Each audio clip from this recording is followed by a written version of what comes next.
Muraho neza mwese. Muri iyi video tugiye kurebera hamwe uburyo burindwi bwo gukorera amafaranga kuri interineti. Muri iki gihe interineti ni igikoresho cy'ingenzi cyane gitunze amamiliyoni y'abantu hano ku isi.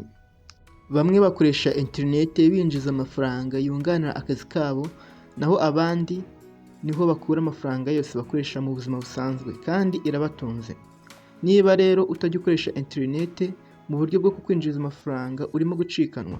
Niyo mpamvu muri iyi video naguteguriye uburyo burindwi bwo gukorera amafaranga kuri interineti. Byansabye kumara amasaha menshi ndi kuri interineti ndimo gukora ubushakashatsi kuri buno buryo burindwi, aho naje kubona uburyo bwinshi cyane burenga 1000, gusa ndavuga uti reka mpitemo buno buryo burindwi kubera ko aribwo buryo nabonye buhiga ubundi kandi umunyarwanda ashobora kuba yakoresha bukamubyarira umusaruro. Tudatinze mayira rero reka duhere ku buryo bwa karindwi. Uburyo bwa karindwi ni uburyo bwitwa freelancing. Freelancing abantu benshi barabuzi kubera ko ni uburyo bukora ku muntu uri mu Rwanda, uri mu Burundi cyangwa ikindi gihugu cyose waba uturukamo. Buno buryo ni uburyo wakoresha maze ugatangira kubona amafaranga kuri bank account yawe. Rero ukibaza uti freelancing buno buryo bukora gute? Niba hari ubumenyi ufite ku kintu runaka, freelancing ni yawe. Ese kuki mvuze gutya? Ni ukuvuga ngo freelancing ni uburyo bwo gutanga ubumenyi ufite ku kintu runaka, cyangwa ugafata ubwo bumenyi ufite maze ukabuvunjamo serivisi ukayiha abantu maze ugahabwa amafaranga. Niba rero nk'urugero uzi Ikinyarwanda ndetse ukaba uzi n'Icyongereza, ushobora gukoresha ubwo bumenyi ukigisha abanyamahanga Ikinyarwanda maze bakaguhemba bakaguha amafaranga.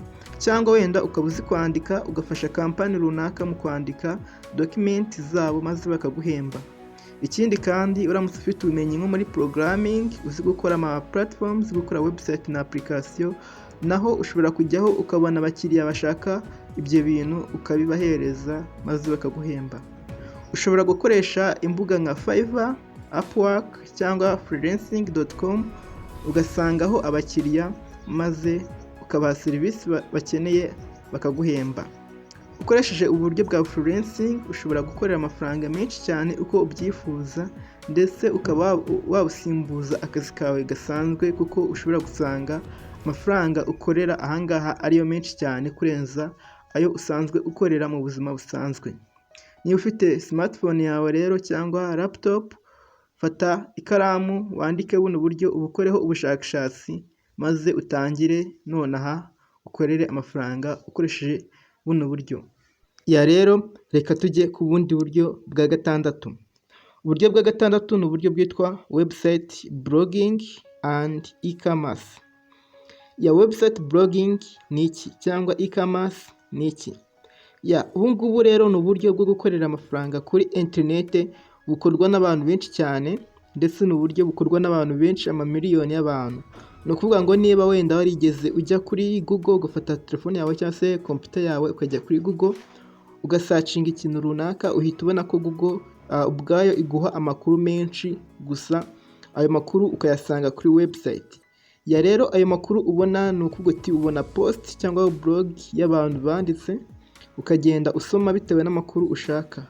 Rero abo bantu banditse ayo makuru, abo bantu bose barahembwa kandi abinjiza amafaranga atubutse.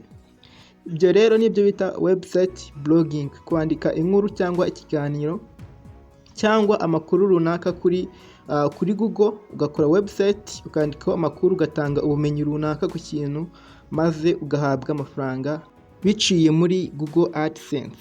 Ibi ngibi ni ibintu birebire, ngiye kubigusobanura byose byantwara umwanya, gusa buno buryo ni uburyo bwa gatandatu ushobora gukoresha maze ukinjiza amafaranga kuri interineti. Ikindi nigeze gukomozaho ni e-commerce. E-commerce ni ugufungura website cyangwa ugafungura application maze ukajya uyicuruzaho ibicuruzwa runaka, ndetse ukinjiza amafaranga biciye mu buryo bwa affiliate marketing. Ni ukuvuga ngo ucuruza ibicuruzwa by'abandi bantu ukabicuruza kuri website yawe cyangwa kuri application yawe, maze abantu bakabigura ukinjiza amafaranga ya komisiyo bitewe n'uko wacuruje izo products z'abandi bantu. E-commerce na website blogging ni uburyo naguteguriye ku mwanya wa gatandatu ushobora gukoresha ukinjiza amafaranga. buno buryo bwaguha amafaranga menshi ndetse bukaguhindura umuherwe uramutse ubikoze neza, gusa nyine urumva ko bitwara igihe kirekire kandi bikaba bisaba no kwihangana ndetse no gukora neza. Rero ushobora gukora ubushakashatsi kuri website blogging ndetse na e-commerce maze ukareba uburyo bikora ugatangira kubikoresha. Ikintu bisaba ni ukuba ufite ubumenyi bukeya ndetse ufite n'amafaranga make y'igishoro mu gihe udafite ubumenyi muri programming, ugatanga amafaranga makeya bakagukorera website uko ubyifuza cyangwa application maze bakayikustomizinga ku buryo ushobora gutangira kuyishyiraho products z'abandi bantu ukayamamaza maze ugatangira kwinjiza amafaranga. Rero kora ubushakashatsi kuri buno buryo ndetse ndizera ko buza kugufasha ndetse buzaguha amafaranga menshi nubukora neza. Reka tujye ku mwanya wa gatanu. Umwanya wa gatanu ni uburyo bwitwa paid apps or websites, cyangwa se paid services, ushobora kubyita gutyo kubera ko nabwo ni nka serivisi utanga kuri interinete gusa yishyurwa. Ni serivisi akenshi zikunda kumara igihe gitoya. Niba urumvishije nko kureba video ukinjiza amafaranga cyangwa kumva indirimbo cyangwa gusubiza ibibazo maze ukajya uhabwa amafaranga. Ibi ngibi byose biri muri kino cyiciro cya paid services. Rero buno buryo nabwo ni uburyo, hari ama-application menshi n'ama website atanga zino serivisi, ukagenda ukareberaho video maze ugahabwa amafaranga. Nakoze video nyinshi ziri muri kino cyiciro, aho izo video ugenda ukazireba cyangwa ukareba indirimbo cyangwa ukajya ugasura ama website ugatumira abantu. Ibyo byose biri muri kino cyiciro cya paid services, aho ugenda ugakora igikorwa runaka bakakwishyura. Rero reka tujye ku mwanya wa kane ariwo photograph. Rero ni uburyo busanzwe muzi muri quartier, ushobora kuba uziranye n'umufotografa, umuntu ufotora cyangwa umuntu ufata amavideo. Rero ibi ngibi urabikora nabyo ukoresheje mudasobwa yawe ukabyohereza kuri internet. Ni ukuvuga ngo gufata amafoto runaka maze ukayashyira kuri internet maze ukishyurwa. Ibi ngibi nabyo ni ibintu birebire, gusa ni uburyo naguteguriye ku mwanya wa kane. Hari ama website nka Shutterstocks, iStocks ushyiraho video cyangwa amafoto runaka maze ayo mafoto n'izo video zikazakoreshwa na company runaka cyangwa zigakoreshwa n'aba content creators maze bakakwinjiriza amafaranga. Ni ukuvuga uti bakaguha commission ku gihe igihe post yawe cyangwa se amafoto yawe n'amavideo yaguzwe. Rero buno buryo nabwo ushobora kubukoraho ubushakashatsi maze ukazahitamo niba koko uzabukoresha. Reka tujye ku mwanya wa gatatu. Ku mwanya wa gatatu hari uburyo bwa crypto trading cyangwa forex trading. Ubu ngubu bwo ni uburyo burimo risk cyane kubera ko ushobora guhomba amafaranga ufite cyangwa se ukunguka menshi, gusa uramutse ubukoze neza ni uburyo bwakwinjiriza amafaranga menshi cyane ndetse bukaba bwaguhindurira n'ubuzima.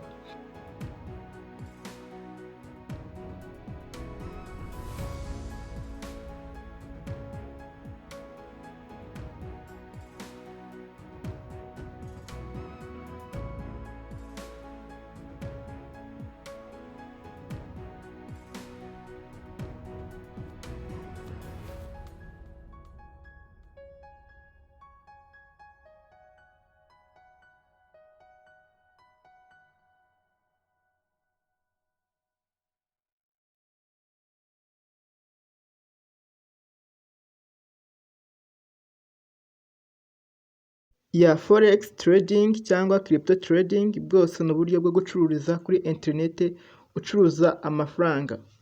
Forex trading ahantu itandukaniye na crypto trading ni uko forex ucuruza amafaranga asanzwe, ugacuruza amanyarwanda, amadolari, amapawundi ndetse n'ubundi bwoko bw'amafaranga, aho crypto trading ucuruza amafaranga y'ikoranabuhanga arimo bitcoins, ethereum ndetse n'ubundi bwoko bw'amafaranga y'ikoranabuhanga uzagenda umenya mu gihe ukoze ubushakashatsi kuri buno buryo maze nabwo ugatangira kubukoresha winjiza amafaranga. Nk'uko nari mbikubwiye ni uburyo burimo risk ziri hejuru kuko ugomba kubujyamo mu gihe wabanje gufata amasomo, wabanje gusobanukirwa uko bukora. Gusa forex ndetse na crypto trading ni uburyo burimo amafaranga menshi ndetse mwifuriza kuba wakinjiramo ukamenya uburyo bukora nk'umunyarwanda. Uburyo bwa kabiri ni uburyo bwa YouTube channel. Ya YouTube channel ni uburyo bwo gufungura YouTube channel ukajya ushyiraho content cyangwa se ugashyiraho amavideo runaka akora yigisha cyangwa anezeza abantu, ukajya muri industry ushaka maze ugatangira kwinjiza amafaranga ukoresheje YouTube. Ya YouTube rero ni umuyoboro ukoreshwa n'abantu benshi cyane hano ku isi, ndetse ni uburyo burimo amafaranga menshi cyane mu gihe uramutse ukoze neza bwaguhindura umukire. Ya ku mwanya wa mbere naguteguriye uburyo bwitwa affiliate marketing. Ukibaza uti affiliate marketing ubu buryo bwo bukora gute?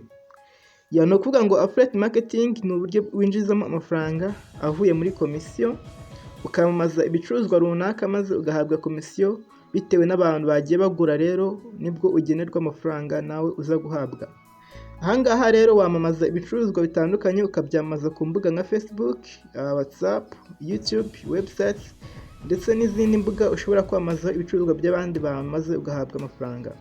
Ya affiliate marketing ni uburyo ushobora kwinjiramo ukabwigaho ukareba uburyo bukora, ndetse ni uburyo burimo amafaranga mu gihe ufite aba followers, ufite abantu bagukurikira ku mbuga zinyuranye. Ya ntago ngiye kuvuga byinshi kuri buno buryo, gusa nk'uko nahoze mbigushishikariza, banza ukore ubushakashatsi usacinge ku mbuga nka Google, usacinge what is affiliate marketing, ujye no ku zindi mbuga urebe icyo bagenda babivugaho, urebe amavideo kuri YouTube yerekana uburyo buno buryo bukora, maze uhitemo niba utangira kubukoresha. Ya nahangaha rero kandi ngiye kuba nasoreza iyi video, ndizera ko ibafashije, kandi niba koko igufashije ndagusaba kugira ngo ukore like, kandi niba uri mushyashya kuri ino channel ntugende udakoze subscribe. Yakubindi kandi uramutse wenda wahisemo uburyo runaka ushobora kubwandika muri comment ukambwira utuzadukore video kuri buno buryo nabonye ari uburyo bwiza nakoresha. Ya kandi ikindi kibazo cyose ufite nanone ushobora kucyandika muri comment. Ya naho mu yindi video, ciao ciao.